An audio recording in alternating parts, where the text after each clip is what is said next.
Let's take a look now at some of the other people that are hawking the same story. Dennis Clem, Penny Elgus, Albert Hemphill, Lincoln Liegner, Stephen McGraw, Mitch Mitchell, Patty Murray, Rick Rimsey, James Robbins, Messi Rodriguez, Dar Bryan, Elizabeth Smiley, and Clyde Vaughn. And who are they? Allow me to handle the introductions. Dennis Clem is a Deputy Director of the Defense Intelligence Agency. Penny Elgus sits on the FDIC Advisory Committee on Banking Policy, alongside of Gene Baker, who just happens to be the Chief of Staff at the Office of President George H.W. Bush. Albert Hemphill is a Lieutenant General with the Ballistic Missile Defense Organization. Captain now Major Lincoln Liegner is a Communications Officer for Secretary of Defense Donald Rumsfeld. Stephen McGraw is a former U.S. Department of Justice Attorney reborn as an Opus Dei priest. Colonel Mitch Mitchell serves as a CBS News war spinner military consultant. Patty Murray is a United States Senator Democrat Washington. Rick Rimsey is a United States Congressman Republican Arizona.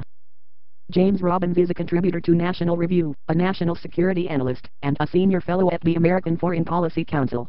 I, by the way, have decided that I should refer to myself as a senior fellow at the Center for an Informed America. I'm not sure exactly who Messi Rodriguez is, but his name appears in legal filings concerning Dick Cheney's top-secret energy policy meetings, which probably isn't a good sign. Vice Admiral Dar Bryan is the Chief of U.S. Naval Personnel. Elizabeth Smiley is an intelligence operations specialist with Civil Aviation Security at FAA headquarters, which means that she is one of the people who inexplicably failed to perform their jobs on September 11, 2001, possibly because she was busy watching phantom jetliners crashing into the Pentagon. Brigadier General Clyde Vaughn is the Deputy Director of Military Support to Civil Authorities, which means that he is another one of the people who inexplicably failed to perform their jobs on September 11, 2001, possibly because he was also busy watching phantom jetliners crashing into the Pentagon. Anybody see anyone on that list that they would want to buy a used car from? No? How about Colonel Bruce Elliott or Major Joseph Candelario? Or Lieutenant Colonel Stuart Artman or Frank? Had I not hit the deck, the plane would have taken off my head probablyist. Still no? Then how about Elaine McKesker, a co-chairman of the Coalition for National Security Research? Or retired naval commanders Donald Bouchaux or Leslie Kelly? How about Shari Taylor, a finance manager at the Defense Intelligence Agency, or Philip Schurman, the Associate General Counsel for the U.S. Air Force? How about any of the names on this list? Bob Dubiel, Mary Ann Owens, Richard Benedetto, Christopher Muncy, Vin Miranen, Joel Sucherman, Mike Walter, Steve Anderson, Fred Gaskins and Mark Ferrum. Aside from claiming to have witnessed the attack on the Pentagon, what do these 10 people have in common? We'll get to that in just a moment, but first let's hear from Mr. Ferrum, who is, it will be recalled, the gentleman who captured the two famous shots of the alleged aircraft debris that many investigators have inexplicably spent countless hours trying to match up with images of various American Airlines aircraft fuselages. I hate to disappoint anyone, but here is the story behind the photograph. At the time, I was a senior writer with Navy Times newspaper. It is an independent weekly that is owned by the Gannett Corporation, same owners as USA Today. I was at the Navy Annex, up the hill from the Pentagon, when I heard the explosion. I always keep a digital camera in my backpack briefcase, just as a matter of habit. When the explosion happened, I ran down the hill to the site and arrived there approximately 10 minutes after the explosion. I saw the piece that was near the heliport pad and had to work around to get a shot of it with the building in the background. Because the situation was still fluid, I was able to get in close and make that image within 15 minutes of the explosion, because security had yet to shut off the area. I photographed it twice, with the newly arrived fire trucks pouring water into the building in the background. Right after photographing that piece of wreckage, I also photographed a triage area, where medical personnel were tending to a seriously burned man. A priest knelt in the middle of the area and started to pray. I took that image and left immediately. I was out of the immediate area photographing other things within 20 minutes of the crash. To say that Mr. Ferrum's account of his actions that morning strains credibility would be a gross understatement. Imagine this scenario: you are a reporter for a major news service, and you happen to find yourself, purely by chance, among the first on the scene of the most significant news story in decades, one that would occupy all of the media's time for weeks to come. Would you be at all surprised to find a triage area already set up and staffed by medical personnel and a priest? And, more importantly, would you just take a quick look around, snap off a few quick photos, and then hurriedly leave the scene, because there was apparently something else to photograph on the other side of town, like maybe a really important dog show?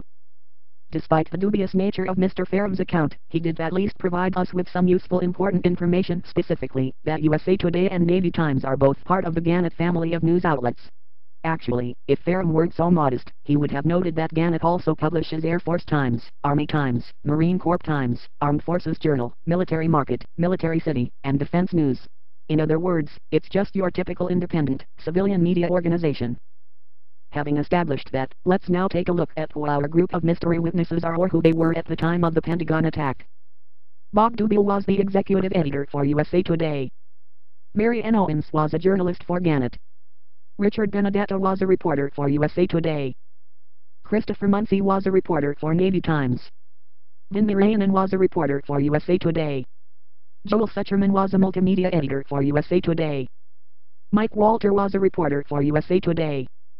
Steve Anderson was the director of communications for USA Today. Fred Gaskins was the national editor for USA Today. Mark Ferrum was a reporter for Navy Times. Is it just me, or does anyone else detect a pattern here? Now, it is my understanding that the tattoo theorists claim, for the most part, not to be coincidence theorists. So, I guess that the question that I have is this: exactly how many Gannett reporters and editors does it take to make a conspiracy? I could accept that maybe 2 or 3 of them might have been, purely by chance, in position to witness the attack on the Pentagon. Hell, being an open-minded kind of guy, I might even be willing to go as high as 4 or 5. But 10? 10?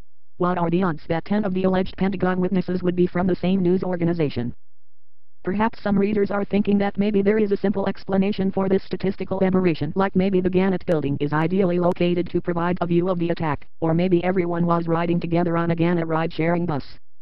But neither of those appear to be the case, since only one of the 10 Gannett journalists claims to have witnessed the attack from his office, while all the rest maintain that they just happened to be positioned in various strategic locations near the Pentagon. So, unless USA Today staff was holding its annual company picnic on the Pentagon lawn that morning, it seems to me that there is something seriously wrong with this story. Amazingly enough, no fewer than 5 of those 10 Gannett reporters and editors, Benedetto, Muncy, Mirayanen, Sucherman and Walter, were able to specifically identify the plane that they saw as an American Airlines jet, and a 6th Ferrum managed to capture the only known photographic images of something vaguely resembling a twisted piece of wreckage from an American Airlines jet. I have to note here that it's a damn good thing that we had proactive and incredibly observant reporters like the USA Today staff swarming all over the scene of a pending national tragedy. I guess that, when you're a seasoned professional, you just have a 6th sense about where to be and when to be there. That's probably why Eugenio Hernandez and Dave Winslow, 2 Associated Press reporters, were also on the scene to witness the attack. Hernandez, by the way, is a video journalist, but not the kind of video journalist who shot any actual video footage. According to Dave Winslow, an Associated Press radio reporter, his being on the scene to witness the attack and then quickly call in a report ensured that AP members were first to know. I guess he didn't notice that nearly the entire staff of USA Today was loitering around the scene and calling in reports as well.